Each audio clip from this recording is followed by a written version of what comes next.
자, 본문 말씀 사도행전 2장 37절에서 41절까지의 말씀. 우리 많이 길지 않으니까 한 목소리로 한번 해보도록 하겠습니다. 시작. 그들이 이 말을 듣고 마음에 찔려 베드로와 다른 사도들에게 물어 이르되, 형제들아, 우리가 어찌할꼬 하거늘. 베드로가 이르되, 너희가 회개하여 각각 예수 그리스도의 이름으로 세례를 받고 주의 사함을 받으라. 그리하면 성령의 선물을 받으리니 이 약속은 너희와 너희 자녀와 모든 먼데 사람 곧 주 우리 하나님이 얼마든지 부르시는 자들에게 하신 것이라 하고, 또 여러 말로 확증하며 권하여 이르되, 너희가 이 패역한 세대에서 구원을 받으라 하니, 그 말을 받은 사람들은 세례를 받음에 이날에 신도의 수가 3천이나 더하더라. 아멘. 유라, 근데 오늘 왜 거기 앉은 거야? 효선은 왜? 그래? 설교 열심히 적으려고 그런 거 아니고? 그것도 맞아. 자, 오늘은 사도행전 2장 37절에서 41절의 말씀으로 회개의 회복이라는 제목으로 하나님의 말씀 함께 상고하도록 하겠습니다.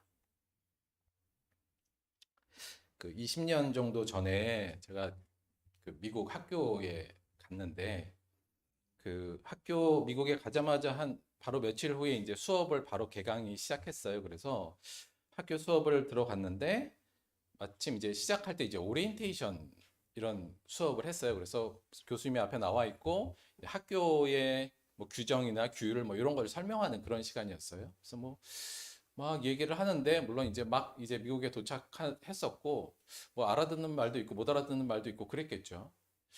그런데 이제 막 하고 이렇게 뭐 그냥 약간 알아듣는 척하고 앉아 있는데, 갑자기 교수님이 제 이름을 부르는 거예요. 순간 어떻게 됐을까요? 얼음이 됐죠. 그리고는 자기가 이제 지금 설명한 거에 대해서 이제 확인차 한 명씩 불러서 질문을 하는데, 제 이름이 특이해서 그런지 하여튼 제 이름을 부르고 물어본 거예요.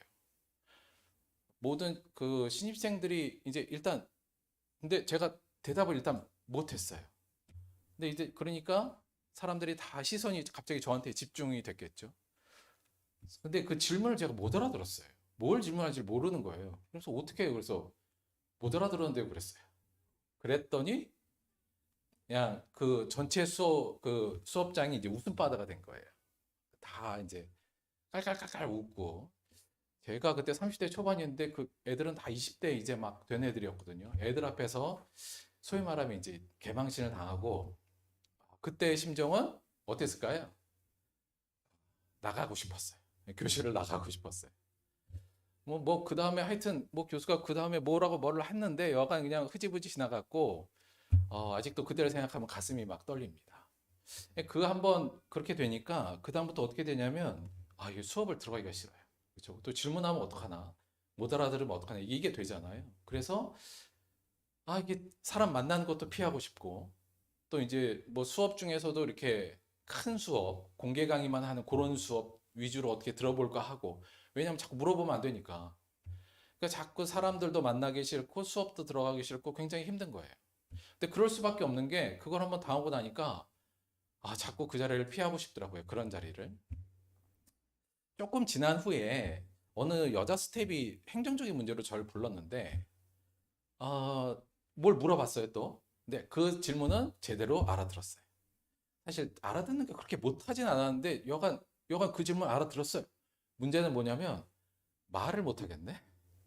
예, 알아는 들었는데, 대답을 원래 이게 저희가 듣기는 좀 말하기는 더 어렵잖아요. 그래서 말을 못하겠는 거예요. 그래서 막 이제 더듬더듬 또 거리고 있으니까.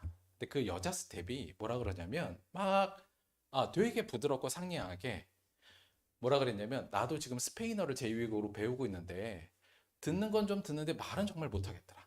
그러면서 네 상황이 내가 다 이해가 돼. 원래 그런 거야. 괜찮아. 이러면서 천천히 얘기하라고 얘기해 주더라고요. 되게 따뜻하게 대우를 받고, 근데 그때 느낀 게 뭐냐면, 그 스텝이 뭐라냐면, 그거 당연한 거야. 이렇게 얘기를 한 거예요. 그거 당연하지. 제2외국어 하는데 그거 못 알아듣는 거 또 말 못하는 거 맞아. 그거 힘든 거 맞아. 나도 그걸 느끼고 있어. 이제 이렇게 얘기한 거예요. 그래서 제가 그 이후부터 무슨 생각이 들었냐면, 그래, 내가 원래 영어 못하는 게 너무 당연한 거잖아요. 사실 너무 당연한 거거든요. 근데, 그 미국에서도 왠지 영어를 좀 해야 되는 것 같은, 잘하는 사람이라는 걸 보여주고 싶은 뭐 그런 마음이 있었는지, 사실은 생각해 보면 뭐 못하는 게 너무 당연한데, 그래서 그다음부터는, 내가 원래 영어 잘 못하지 뭐. 그리고 나서는 가는 곳마다 그다음부터는 약간, 물론 그때도 두려움이 있었지만, 회피하지 않기로 했어요. 그래서 사람들하고 대화할 수 있는 자리나 수업 시간에도 뭘 물어보고 하면 그냥 나 잘 몰라요. 이렇게 일단 얘기하고, 예, 저 잘 몰라요. 그리고 잘 못 알아듣고 말도 잘 못할 수도 있어요. 이걸 이미 얘기하고 물어보면 천천히 얘기해 주세요. 혹은 다른 말로 좀 설명해 주세요. 뭐 이런 식으로. 그러니까 잘 못 들었는데 이게 아예 입에 박힌 거예요. 계속 하다 보면 못 알아듣는 말이 계속 나오니까. 근데 계속 그렇게 하다 보니까 더 이상 그러한 수업을 이제 수업 들어가기가 훨씬 더 편해졌고 그러한 상황을 마주치는 걸 회피하거나 도망가지 않는 일이 그렇게 점점점 했던 것 같아요. 그 여자 스텝이 아마 그 얘기가 저한테는 굉장히 중요한, 저를 바라볼 수 있는 중요한 계기가 됐던, 그래서 그 이유가 조금 더 편했던 그런 기억이 있습니다. 그 메타인지라는 말, 최근에 그 심리학자들이 공부 잘하기 위해서 이거 필요해요. 성공하기 위해선 이거 필요합니다라고 자주 얘기하는 게 이 메타인지입니다. 저희가 전에도 한번 이 얘기를 드렸었어요. 메타인지. 이게 뭐냐면 메타가 뭘뭐를 초월해서 그 인지는 그냥 인지하는 거예요. 그래서 그런 뜻인데 한마디로 말하면 요즘 심리학자들이 여러분 공부 잘하는 사람은 이게 대부분 높아요. 혹은 한 분야에서 성공한 사람들은 이게 굉장히 높습니다. 라고 끊임없이 얘기하는 게 이 메타인지인데 다른 식으로 얘기하면 이게 자기를 객관적으로 볼 수 있는 능력을 메타인지라고 그래요. 그래서 또 다른 식으로 얘기하면 자신이 아는 것과 모르는 것 그리고 자신의 능력치를 제대로 스스로가 파악하고 있는 것, 그 능력을 메타인지라고 부르더라고요. 그러니까 이런 거예요. 나는 내가 무엇을 알고 내가 무엇을 모르고 있는지, 혹은 내가 뭘 잘하고 뭘 못하는지, 내가 잘한다면 그거에 대한 능력치는 얼마인지, 못한다면 내가 못하는 건 어느 정도인지, 이 정도를 자기 스스로가 파악할 수 있는 능력이 이제 메타인지예요. 그래서 자기를 객관적으로 관찰하고 자기가 잘 파악하는 거. 그래서 내 생각하는 나의 위에서 또 생각한다. 뭐 이런 의미로 해서 메타가 약간 초월적인 인지 이렇게 해서 메타인지라는 말을 많이 쓰고 요즘 이걸 좀 많이 강조하는 것들도 지금 많이 본 것 같습니다. 실제로 그래서 우리가 보통 이런 경우 메타인지가 낮은 경우가 많은 것 같아요. 즉, 내 능력치나 내가 모르고 있는데도 불구하고 안다고 생각하고 능력이 높다고 생각해서 과도한 계획을 짜고 하다가 결국 안 돼서 실패하는 경험도 많이 하고요. 반대로 내 능력은 생각보다는 높은데 그렇지 못하다고 스스로가 생각해서 실제로 실행을 못하는 경우, 그래서 성취도 낮은 경우, 뭐 이런 경우도 있는 거죠. 그래서 높건 낮건 간에 정확하게 자기의 능력이나 자기가 아는 거 모르는 걸 파악할 수 있는 걸 메타인지라 그러고, 그걸 잘 아는 사람이 사실 성공할 수밖에 없는 이유는 뭐 자명한 것 같아요. 왜냐하면 난 이걸 몰라. 이건 잘 알아. 그러면 잘 아는 건 잘 발전시키고, 모르는 건 내가 그 다음에 이걸 어떻게 발전시킨가를 또 보완할까를 생각해서 보완을 하니, 사실은 뭐 스스로가 이 정도가 파악이 되면 뭐 그 분야에서 어느 정도 성취를 이룰 수 있는 건 어찌 보면 당연한 것 같습니다. 근데 사실 이게 굉장히 쉽지 않은 거예요. 자기를 객관적으로 바라볼 수 있다는 게. 그래서 왜 옛날에 저희 그뭐 스카이캐슬 그 드라마에서도 그 학업하는 아이들의 컨설팅을 해주잖아요. 부모나 학생 본인은 자기를 잘 모르는데 이 컨설팅하는 사람은 객관적으로 그 아이를 정확히 보기 때문에 어머님 저를 꼭 믿으셔야 됩니다. 절대로 저를 믿으셔야 이렇게 하지 않습니까? 그래서 사실 자기가 자기를 객관화해서 바라보는 건 굉장히 좀 어려운데 여하간 스스로가 이걸 할 수 있다는 건 굉장히 중요한 뛰어난 능력이라고 할 수 있죠. 근데 이 메타인지의 또 다른 한 측면으로 요즘 강조됐던 것 중에 하나 인상적인 건 뭐냐면 또 이 메타인지는 뭐냐고 할 때 자신의 완벽하지 않은 모습을 인정하는 것, 요걸 메타인지라 그러더라고요. 그러니까 일반적으로 우리가 되게 자기는 완벽해야 된다고 생각하잖아요. 그래서 완벽한 모습을 사람들에게 보여주고 싶어 하는데, 이거 사실은 뭐, 2번하고도 거의 같은 말이지만, 내가 이걸 모르네. 그리고 난 이 부분이 약하네. 그러면 그걸 스스로 인정하고 사람들 앞에서도 그걸 얘기할 수 있는 것. 요걸 이제 메타인지가 높다라고도 얘기하더라고요. 이제 그렇게 되면 뭐냐? 어떤 일이 생기냐면 사실 어떤 게 안 좋은 점이 생기냐면 그러면 사람이 나를 무시할 수 있다. 이제 이 부분이 있잖아요. 그런데 메타인지가 좀 높은 사람은 나 원래 그거 몰라. 이렇게 인정해 버리니까 스스로가 크게 타격을 받지 않아요. 그리고 아까 제 경우처럼 도망가지 않습니다. 그 상황에서. 메타인지가 낮으면 자기의 완벽한 모습을 자기 완벽하지 않은 모습을 인정하지 않으면 자꾸 내가 어떤 제안을 하거나 발표를 하거나 뭘 했을 때 거절을 당하거나 사람들한테 거부를 당하면 자꾸 도망가고 싶어요. 그 자리에 있고 싶지 않고 멀어지고 싶어 하죠. 그러면 계속 도전하지 않기 때문에 그 자리에 멈추고 발전할 수 없는데 그냥 나 원래 그거 잘 못해요. 또는 나 원래 좀 약해요. 완벽하지 않습니다. 그걸 스스로 인정하고 다른 사람들한테 공표를 하면 계속 도전할 수 있어요. 그리고 그래서 사실 이 메타인지는 어찌 보면은 자기 자신에 대한 용기, 참 용기라고도 볼 수 있고요. 이게 좋은 점은 뭐냐면 용기를 내면 결국은 사람들이 결국 도움을 줘요. 그런 경험들을 많이 합니다. 그래서 내가 스스로 내가 부족한 것들, 내가 약한 것을 내가 인정하고 사람들한테 그 부분을 용기 있게 내놨을 때는 대부분은 많은 도움을 얻고 오히려 안 좋은 게 아니라 도움을 얻고 그 과정 중에서 계속 부딪히면서 도움도 얻고 성장하는 길이 열리는 거죠. 그래서 이 메타인지 중에 자기의 완벽하지 않은 모습, 자기의 부족한 모습을 스스로 인정하고 사람들에게 내놓을 수 있는 용기, 요 메타인지도 우리가 사는 데 있어서 굉장히 중요한 역할을 하고 필요한 부분이라고 생각합니다. 왜 우리가 메타인지가 그럼 대부분이 낮느냐 할 때는 뭐, 어렵지 않게 알 수 있는데 이게 자신의 참모습을 자기가 직접 보고 근데 보면 별로 안 좋잖아요. 부족한 면도 많고 연약한 면도 많고 실력도 부족한 것도 많고 그것을 사람들이 이 실패감과 열등감을 피하기 위해서 보통은 자기를 합리화하거나 아예 착각하죠. 우리가 흔한 예로 나는 이거 실수로 틀린 거야죠. 실력이 없어서가 아니라 그렇게 핑계대고 넘어가고 이러다 보니 자기를 제대로 못 보는 경향이 대부분인 것 같습니다. 그래서 세상에서 어느 한 분야에서 성공하기 위해서 이 메타인지가 높아야 한다는 이 명제는 저는 꽤 유익한 인사이트지 않나 그런 생각을 가져요. 꽤 필요한 부분이고 공부를 하건 뭐 예술을 하건 운동을 하건 간에 자기 자신을 스스로 잘 파악하는 거 객관적으로 보고 또 그것을 용기를 가지고 스스로 인정하고 다른 사람들한테 공표할 수 있는 것 그 부분은 우리가 어떤 점에 있어서도 어떤 분야에서도 성공할 수 있는 좋은 어떤 하나의 태도라고도 볼 수 있을 것 같습니다. 신약 성경이 그 그리스어로 써 있잖아요. 헬라어예요. 근데 그 중에 메타노에오라는 단어가 있어요. 메타노에오. 이 단어는 두 가지로 구성된 단어인데 메타와 노에오로 되어 있어요. 자, 이게 메타? 예, 영어의 메타 여기서 나온 거예요. 메타. 그래서 이 메타가 원래 헬라어로는 여러 가지 좀 전치사로 쓰이는데 여러 가지 의미를 갖고 있는 거 함께하다, 뭐 후에 혹은 넘어서 그래서 보통 우리가 여기서는 초월이라는 의미로 쓰이기도 하고요. 또 뭐뭐 사이에 접두사로 쓰여서 뭐뭐가 변형된 이런 의미도 쓰이는 단어예요. 근데 이게 노에오 요 단어요. 노에오 이거 영어에 뭐하고 비슷해요? 노하고 비슷하죠. 노가 뭐예요? 알다. 그쵸?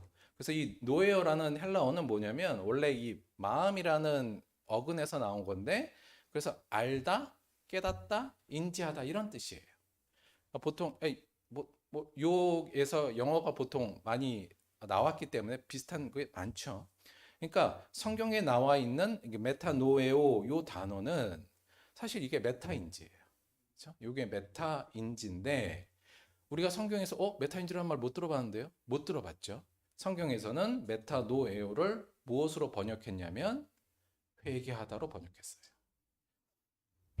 자, 메타노의 글자로만 보면 뭐예요? 깨닫는다, 안다인데 앞에 걸 따지면 뭐뭘 넘어서 요건 요즘 쓰는 말이고요. 성경에선 여기에 변형된이라는 메타의 의미를 써서 마음을 변화시킨다 이런 의미로 사실은 쓰고 있는 거예요. 그러니까 당시 예수님 당시 이 성경이 쓰여졌던 그 당시에 이 메타노에는 회개하다로 우리말로 번역됐는데 실제로는 마음이 바뀌다 요 의미로 사용됐고요. 이 폭을 좀 넓혀서 구약이나 신약 전체 문맥적으로 이 단어를 쓸 때는 마음만이 아니라 그로 인해서 행동까지 변화하는 것을 메타노에오 이렇게 표현을 했어요. 한마디로 말해서 이 뜻이 뭐냐면 마음과 생각과 태도와 행동까지 변화시킨다는 게 이 메타노에오고, 이걸 우리 성경에서는 회개하라 이렇게 번역을 한 거예요.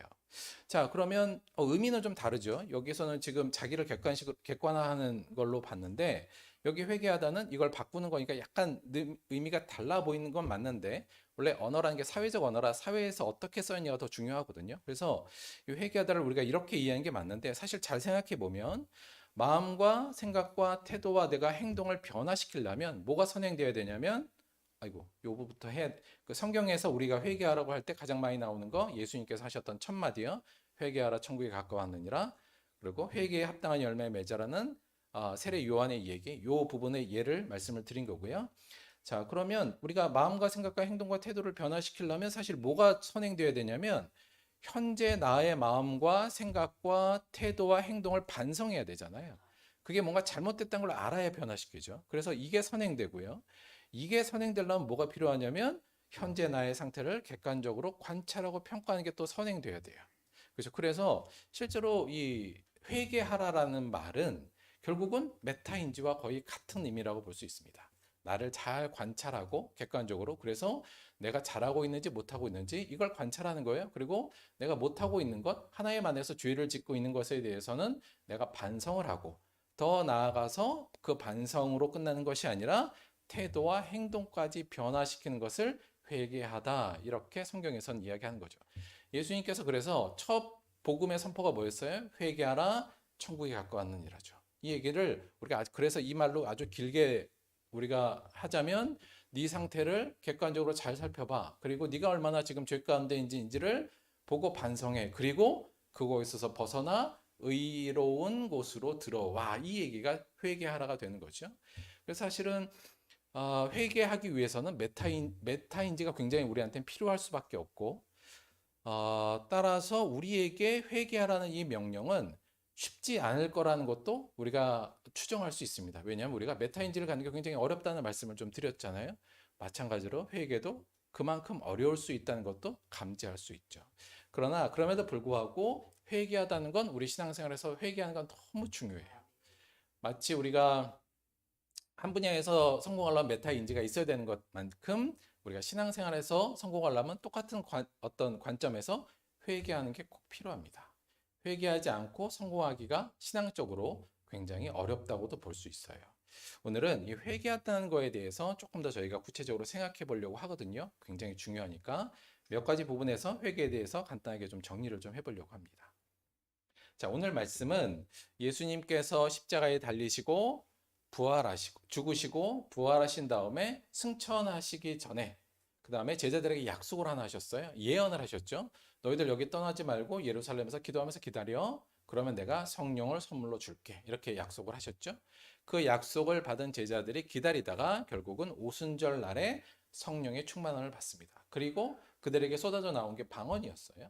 근데 그 방언이 다른 나라 말로 막 얘기하는 건데, 그 현상이 너무 신기하니까 사람들이 주변에 모인 겁니다. 이 사람들 뭐야? 미친 거 아니야? 왜 이래? 이렇게 됐을 때 베드로가 그들 가운데서 설교를 하죠. 그게 베드로의 어찌 보면 성령의 시대의 첫 번째 설교이고, 베드로가 거기서 예수 그리스도에 관한 이야기를 설교를 합니다. 근데 그 설교를 그때 모여든 사람들이 다 듣고 나서의 반응이 37절로 나와 있는 거예요. 보면 그들이 이 말을 듣고 마음에 찔려 베드로와 다른 사도들에게 물어 이르되 형제들아 우리가 어찌할꼬 하거늘. 지난주 말씀에도 마찬가지 드렸습니다만 이 부분이 굉장히 중요합니다. 우리가 하나님의 말씀을 들었을 때 마음에 찔림이 오는 것, 이게 사실 굉장히 중요하죠. 원어적으로 보면 이게 찔리다는 게 칼로 찔러서 구멍이 났다는 정도예요. 그러니까 마음에 큰 상처가 난 거죠. 그 얘기는 불안해지고 마음이 불편해집니다. 하나님의 말씀을 들었을 때.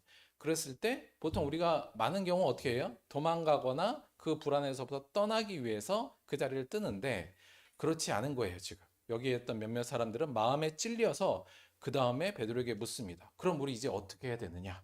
우리가 이제 어떻게 해야 되느냐? 이걸 지금 물은 거죠. 그때 베드로가 한 말이 뭐냐면 이르되 너희가 회개하여 이렇게 시작됩니다. 물론 오늘 말씀이 회개하고 세례를 받고 죄 사함을 받고 성령의 선물을 받으라 이렇게 순차적으로 이어지는 것으로 보입니다만, 물론 그렇게도 뭐 볼 수는 있습니다만, 저는 이 부분이 회개하라에 대한 또 다른 설명으로 볼 수 있을 것 같아요. 핵심이 뭐였냐면 회개하라예요. 예수님이 처음 복음을 선포했을 때가 회개하라, 성령의 시대에 베드로가 첫 번째 그들에게 선포한 것도 회개하랍니다. 그래서 이 회개하라를 통해서 오늘 이 내용을 통해서 회개하라의 회개의 몇 가지 특징들을 좀 말씀을 좀 드릴 텐데요. 회개하라, 첫째 회개의 본질이 뭐냐에 대해서 조금 이야기를 해보겠습니다. 앞에도 잠깐 이야기했습니다만 베드로가 뭐라 그러냐면 너희가 회개하여 각각 예수 그리스도의 이름으로 세례를 받아라 이렇게 하고 있죠. 사실 이 회개의 본질은 뭐냐면 이 각각 예수 그리스도의 이름으로 세례를 받는 것 자체가 회개의 본질이에요. 다른 식으로 얘기하면 회개한다는 건 어떻게 하냐? 결국 그거에 대한 외적인 표현이 사실은 세례 받는 겁니다. 무슨 의미냐면 여러분 우리가 세례를 받는다는 건 뭘 한다는 거예요? 우리가 이제 물에 들어갔다가 나오는 이 세례지 않습니까? 세례가 뭐냐면 죄 속에 살던 옛사람은 죽고 예수 그리스도의 은혜로 새 생명을 얻어서 이제 새롭게 그리스도와 연합하여 사는 삶을 살겠습니다라는 고백이 세례잖아요. 자, 그러니 회개라는 건 결국 뭐냐면 너희가 회개하여 세례를 받는 것. 그러니까 세례는 곧 회개의 외형적 표현일 뿐인 거죠. 그래서 사실은 세례 받는 게 회개의 본질의 내용입니다. 다른 식으로 얘기하면 우리가 우리의 요즘 하는 우리의 언어로 얘기를 하자면 나 자신의 진심이었던 삶을 청산하고 하나님의 진심인 삶으로 변화하겠다는 결단과 행동이 세례고요. 곧 그 세례가 회개하는 거죠. 그래서 우리가 이제 보통 우리가 회개한다 그러면 이렇게 마음이 좋진 않잖아요. 왜냐하면 늘 내 죄를 봐야 되는 거니까. 그리고 나의 부족한 걸 봐야 되기 때문에 마음이 편하진 않습니다만, 그래서 우리가 흔히 이제 회개하면 뒤에 늘 붙어 나오는 게 기도잖아요. 회개, 기도. 그러니까 물론 우리가 이거 중요한 거죠. 하나님, 내가 이거 잘못했어요. 용서해 주세요. 이렇게 기도하는 건 굉장히 중요합니다. 이 안에 뭐가 이미 들어있는 거냐면 나에 대한 관찰이 있는 거고요. 거기에 내 죄를 인정함이 들어갔고 하나님한테 용서를 구하는 장면이 나오잖아요. 꽤 메타인지가 높은 상황을 하고 있는 건데 그것도 중요합니다만, 성경은 이 회개가 그렇게 해서 말로 끝나는 것이 아니라 행동으로 변화되는 것까지를 회개라고 보고 있고 그걸 굉장히 중요하게 생각해요. 예수님도 그랬고요. 그러니까 실제로 우리가 아까 봤던 것처럼 세례 요한도 그랬잖아요. 회개에 합당한 열매를 맺어라. 예수님께서도 회개하라. 니들 변화돼야 돼. 그러고 나서 산상수에서 하신 말씀이 뭐예요? 너희들이 전에는 이렇게 알았지만 이제는 이렇게 변해야 돼. 다들 그 말씀을 하신 거였거든요. 네가 전에는 이웃을 사랑하고 원수는 미워하라고 들었으나 이제는 어떻게 변해야 돼요? 원수도 사랑하라. 이렇게 되잖아요. 그래서 실제로 회개의 본질은 내 마음과 태도가 변하고 더 나아가서 행동의 변화. 그래서 사실은 회개의 본질은 사실은 변화라고 볼 수 있습니다. 그러니까 이 변화하는 게 회개하는 거죠. 마음도 변하고 태도도 변하고 생각도 변하고 행동이 변하는 것, 그것이 회개의 본질. 마치 우리가 세례 때 고백했던 그 내용이 우리의 회개의 본질이라고 볼 수 있습니다.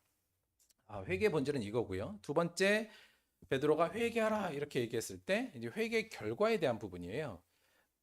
오늘 그 회개를 하면 결국 어떻게 된다고 성경에 지금 베드로가 이야기하고 있냐면, 첫째는 죄 사함을 받으라 해요. 그렇죠? 물론 원문에서는 죄 사함을 받기 위해 세례를 받으라 이렇게 구성되어 있는데 결국 우리가 회개하고, 다시 말하면 세례를 받고 뭘 받으라는 거예요? 죄 사함을 받으라죠. 그래서 우리의 회개의 결과는 결국 죄 사함을 받는 결과를 가져오고요. 40절에 보면 그래서 이 패역한 세대에서 구원을 받아라 이렇게 나와 있어요. 회개는 어떤 결과를 가져오냐면 죄 사함을 받고 구원을 받는 결과를 가져오죠. 회개는 늘 그래서 생명과 관련돼서 이야기가 많이 나옵니다. 이후에 그 이방인들도 성령의 세례를 받았다는 얘기를 듣고 나왔던 얘기예요. 그들이 이 말을 듣고 잠잠하여 하나님께 영광을 돌려 이르되 그러면 하나님께서도 이방인에게 생명을 얻는 회개를 주셨도다. 회개는 생명을 얻는 가장 기본적이면서도 중요한 내용이죠. 그래서 우리가 회개를 한다는 건 결국 생명을 얻고 죄 사함을 얻는다, 구원을 받는다로 이렇게 이해하시면 됩니다. 여기서 한 가지만 더 저희가 조금 관심을 가질 건 뭐냐면 여러분, 그 우리의 죄를 사하여 주는 분이 누구예요? 하나님이잖아요. 그 권한을 갖고 있는 건. 근데 회개하라고 외친 건 또 누구예요? 하나님이잖아요. 자, 우리가 뭘 잘못했을 때 우리가 가서 아유 잘못했어요. 용서해 주세요 할 때 용서해 줄 수도 있고 안 해줄 수도 있잖아요. 그거는 이 사람의 권한이죠. 근데 지금 회개하라고 지금 우리에게 명령한 건 누구냐면 그 용서권자가 지금 회개하라는 얘기잖아요. 이 말은 다시 얘기하면 너 회개 하나만 하면 내가 다 용서해 줄게가 이미 전제되어 있는 거예요. 그래서 이거 되게 감사한 겁니다, 여러분. 하나님께서 나 언제든지 너 다 받아줄 수 있으니까 회개해. 내가 다 받아줄게. 이거잖아요. 그래서 이건 또 다른 의미에서 은혜죠. 내가 이미 너 죄사하고 싶어. 널 구원하고 너에게 새로운 생명을 주고 싶으니까 회개만 하면 내가 이미 다 해주려고 마음 먹고 있어요.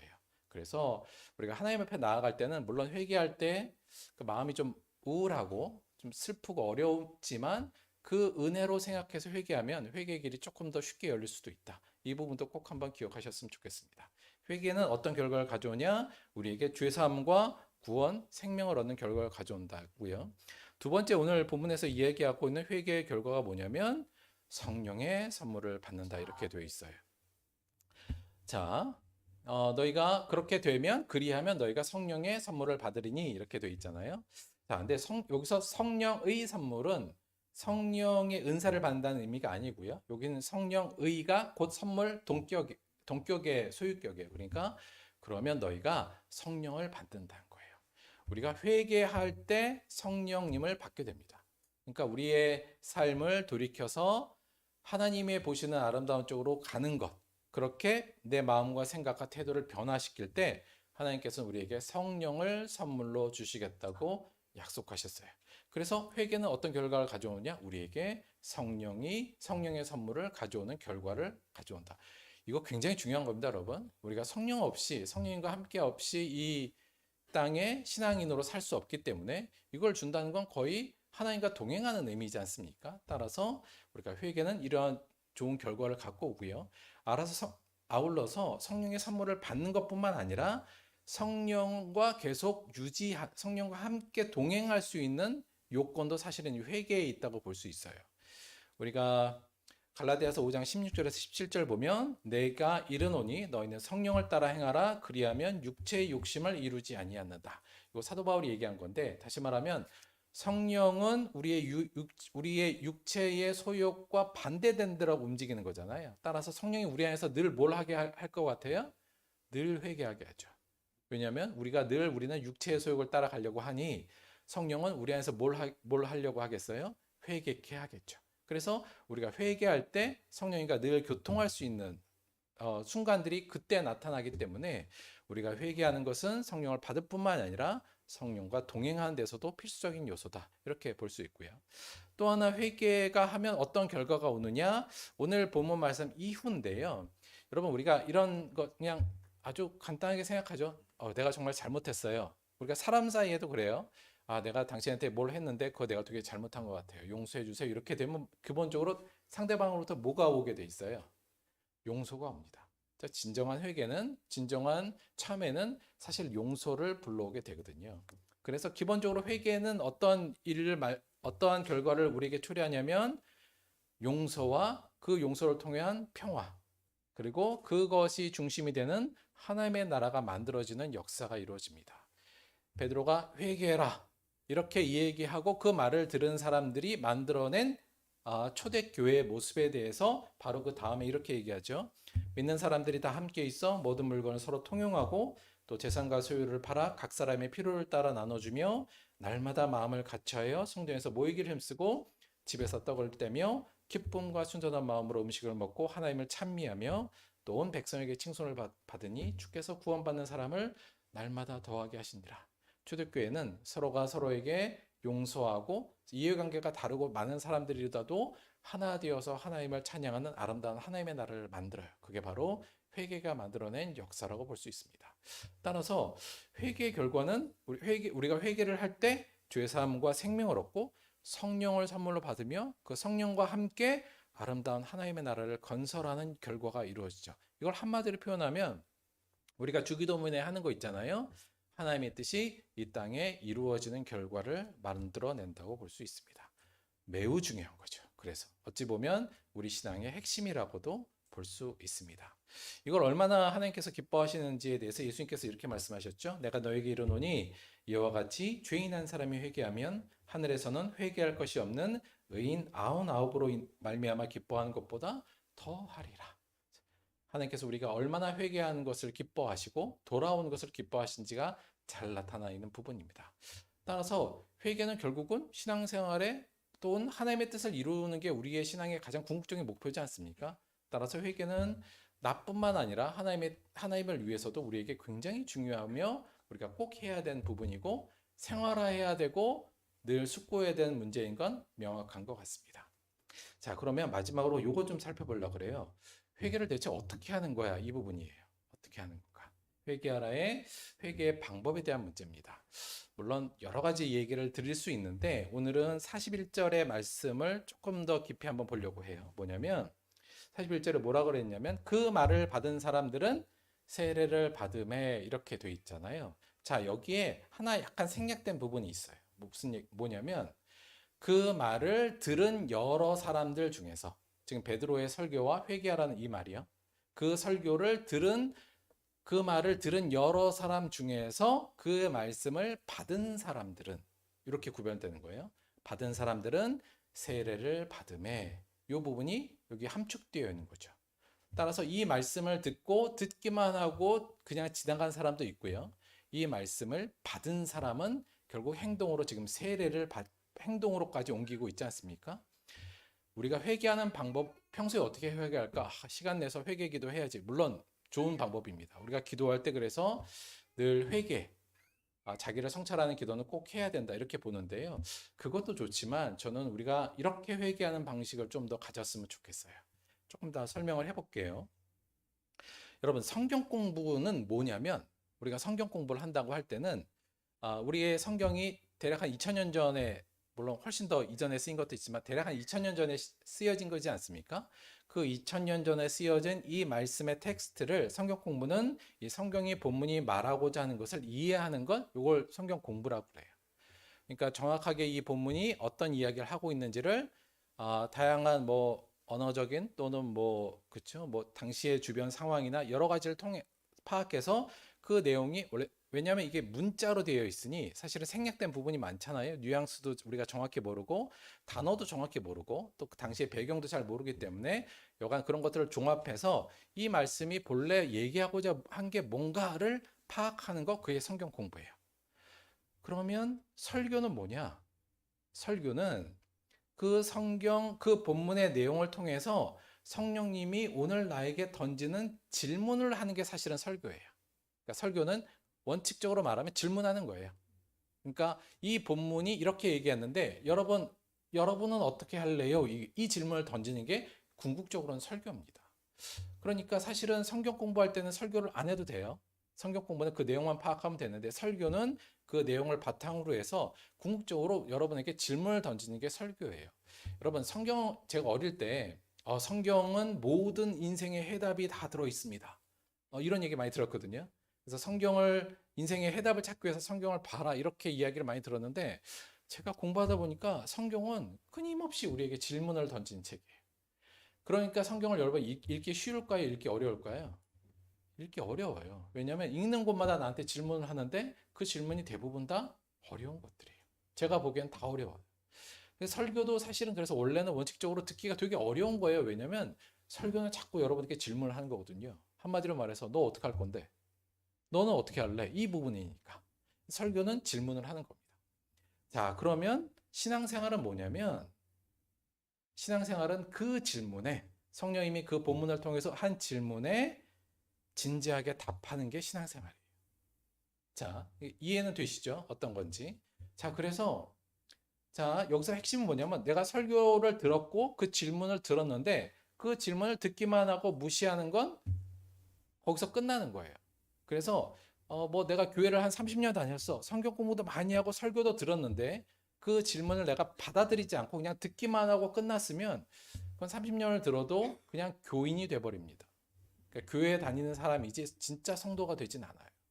진짜 성도가 된다는 건 뭐냐면 그 질문을 그냥 듣고 끝나는 것이 아니라 내 질문으로 받아들이고 그 질문에 내가 적절한 답을 하면서 반응을 할 때 비로소 우리가 성도라고 이야기하고 비로소 거기서 우리가 신앙생활을 한다 이렇게 얘기할 수 있는 거죠. 이 부분이 굉장히 중요해요. 그래서 사실은 이 설교의 내용을 듣고 그것을 내 것으로 받아들이고 그 받아들인 내용을 가지고 그 질문에 진지하게 답을 해드리는 것.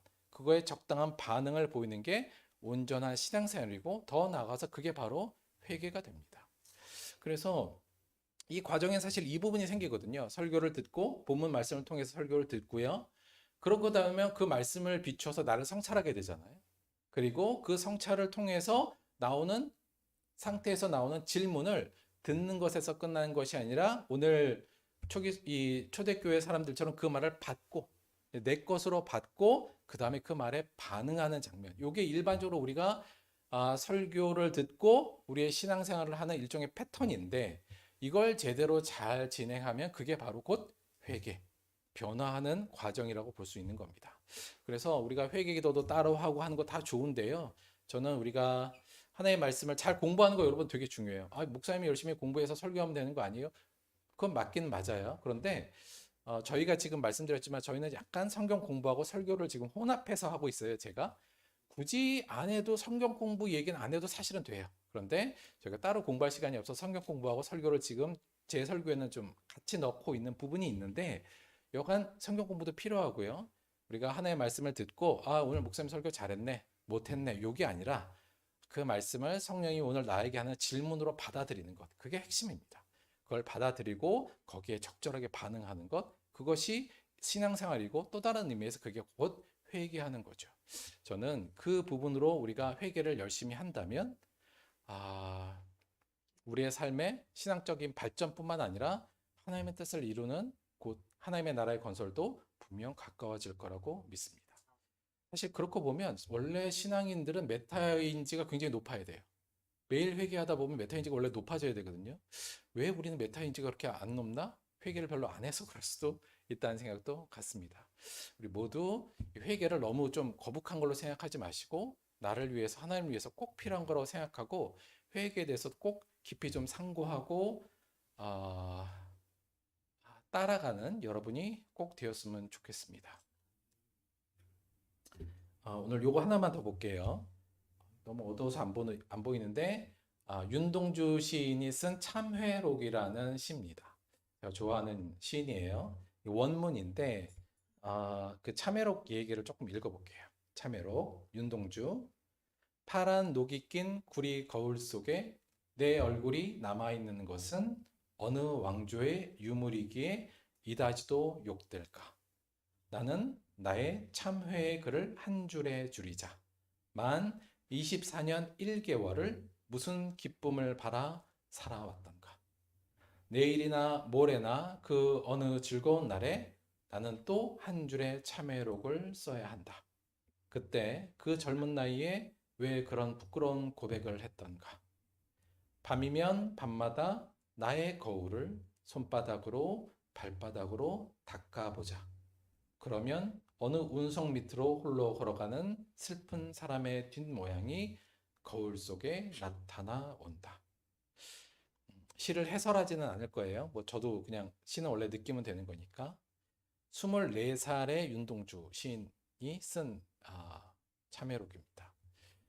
다른 건 모르겠는데 매일매일 여기서 거울을 본다는 게 자기를 성찰한다는 거잖아요. 매일매일 자기를 끊임없이 성찰하는 윤동주 시인의 모습이 나와요. 저는 이 시를 읽으면서 윤동주 시인이 참 마음이 가난하구나. 그리고 참 애통해하고 있구나. 그리고 의에 줄이고 목말라 있구나를 느낍니다. 아울러 윤동주 시인이 이 내용을 보면 굉장히 우울하잖아요. 자신의 늘 성찰하니까 자신이 너무 욕된 모습이고 너무 부족한 모습이고 부끄러운 일들이 많으며 아무리 그래도 슬픈 모습으로의 자신을 자꾸 보게 되니까 마음이 쓸쓸하고 우울하지만 저는 반대로 이 윤동주 시인의 마음이 참 청결하구나 이걸 느낍니다. 한마디로 윤동주 시인은 복된 사람이었다 이렇게 봅니다. 예수님께서 그러셨잖아요. 마음이 가난하고 애통하는 자는 의에 줄이고 목마른 자, 마음이 청결한 자는 복이 있는 자죠. 그런 자는 어떤 걸 하는 자예요? 참회를 하는 자입니다. 참회가 가능한 자고요. 그 사람 회개를 할 줄 아는 사람이죠. 그 사람에게 참된 복이 있을 겁니다. 마지막 잠언 28장 13절만 한번 보고 마치겠습니다. 자기의 죄를 숨기는 자는 형통하지 못하나 죄를 자복하고 버리는 자는 불쌍히 여김을 받으리라. 사랑하는 성도 여러분, 내가 최근에 회개한 적이 언제인가요? 기억이 좀 까마득하지 않습니까? 우리 안에, 저와 여러분 안에 회개의 회복이 일어났으면 좋겠습니다. 그 회개의 회복이 일어나는 자, 그리고 회개할 수 있는 자가 정말 하나님에게 진심인 자이기 때문입니다. 우리 모두 회개에 진심인 자로 하나님 앞에 나아가게 되기를 주님의 이름으로 축원드립니다. 말씀 생각하시면서 우리 잠시 함께 기도하는 시간 갖도록 하겠습니다. 아이고야.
하나님, 저희가 때로는 너무 바쁘다는 핑계로 또 때로는 우리의 본 모습을 보는 것이 너무나 부끄러워서 회개의 자리에, 참회의 자리에 나가지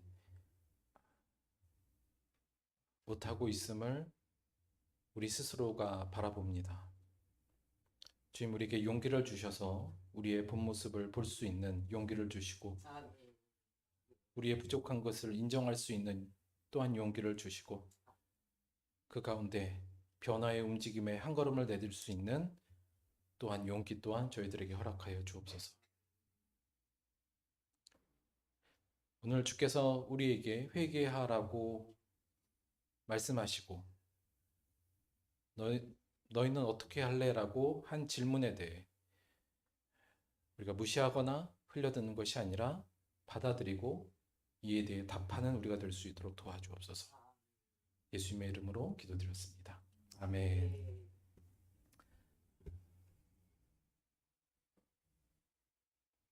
자, 광고 말씀 드리도록 하겠습니다.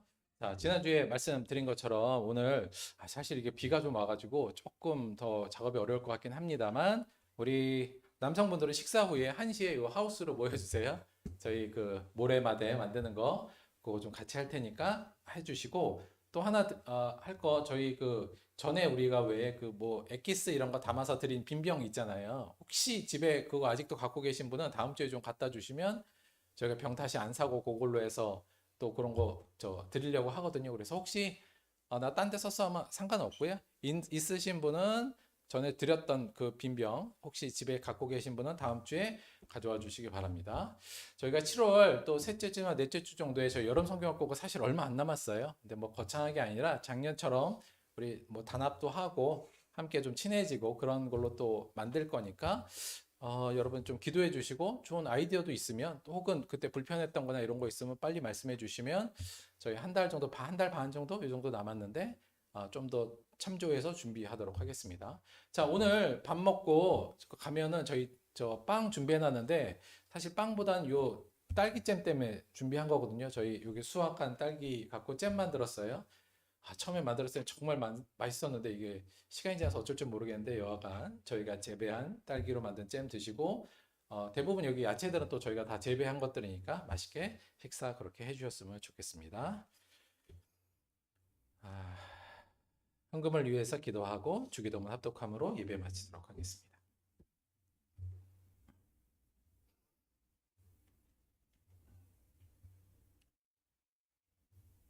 내가 얼마든지 용서할 테니 나에게 와 회개하고 변화하라는 이 하나님의 초대에 우리가 기쁨으로 그러나 책임감 있는 마음으로 다가갈 수 있도록 주님 도와주옵소서. 매일의 우리의 삶을 나를 살피는 자 되게 도와주시고 그를 통해 부족한 것을 가지고 하나님 앞에 나아가는 자 될 수 있도록 인도하여 주옵소서.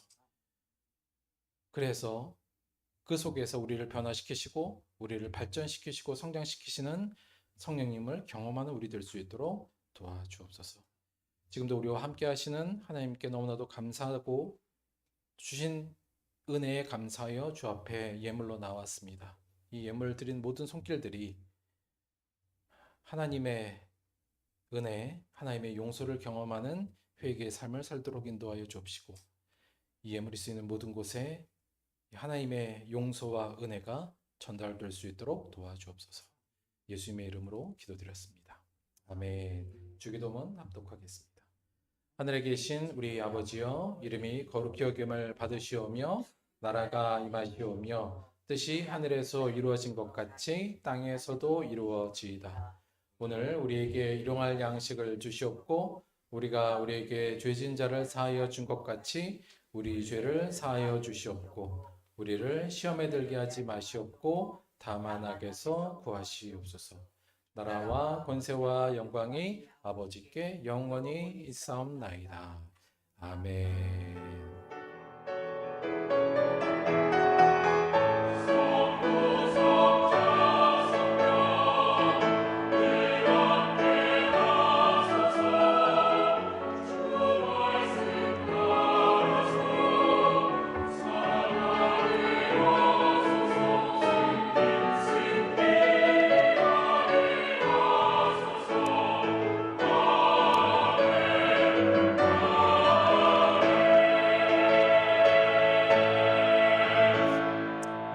감사의 박수 드리겠습니다. 수고하셨습니다.